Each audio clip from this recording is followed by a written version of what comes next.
In today's video, I'm going to teach you how to set up the dev mode MCP server in Figma step by step. To begin this setup process, we'll start by downloading the Figma desktop app.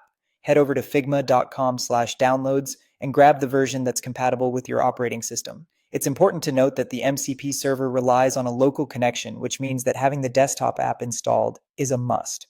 Once you've downloaded and installed the app, go ahead and open Figma. You'll need to log in with your Figma credentials and open the file you're intending to work on. Before we proceed, please ensure that you have either a full seat or a dev seat in Figma.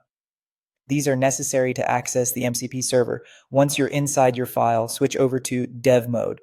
On the right-hand side of the screen, you will see a new MCP server block. This is where you can enable the MCP server. With a simple click, your MCP server will be activated and ready for use. Keep in mind that if you encounter any issues during this process, a notification, often referred to as a toast, will appear at the bottom of your screen to alert you.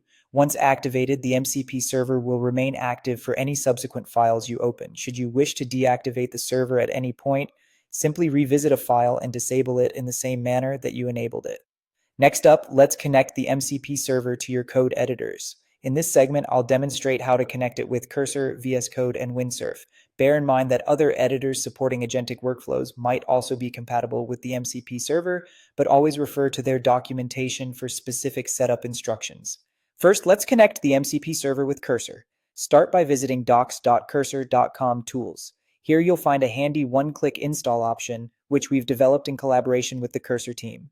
Remember, the Figma desktop app must be running. If you've closed it, reopen it, as the MCP server needs to be active for the connection to succeed. Clicking continue will prompt Cursor to automatically open and fill in the necessary connection details for the MCP server.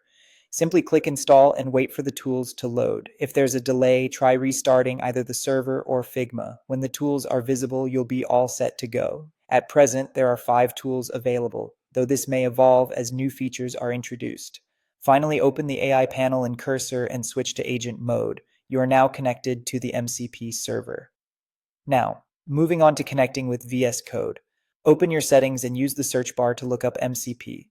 Ensure that chat is enabled to access the MCP protocol. This is crucial for AI agents and Copilot to communicate with the server. Click Edit in Settings, JSON to configure your server block.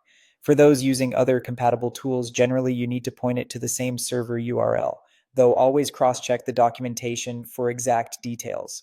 Once everything is set, you'll have options to start or restart the server. If the tools don't appear instantly, a server restart might be needed.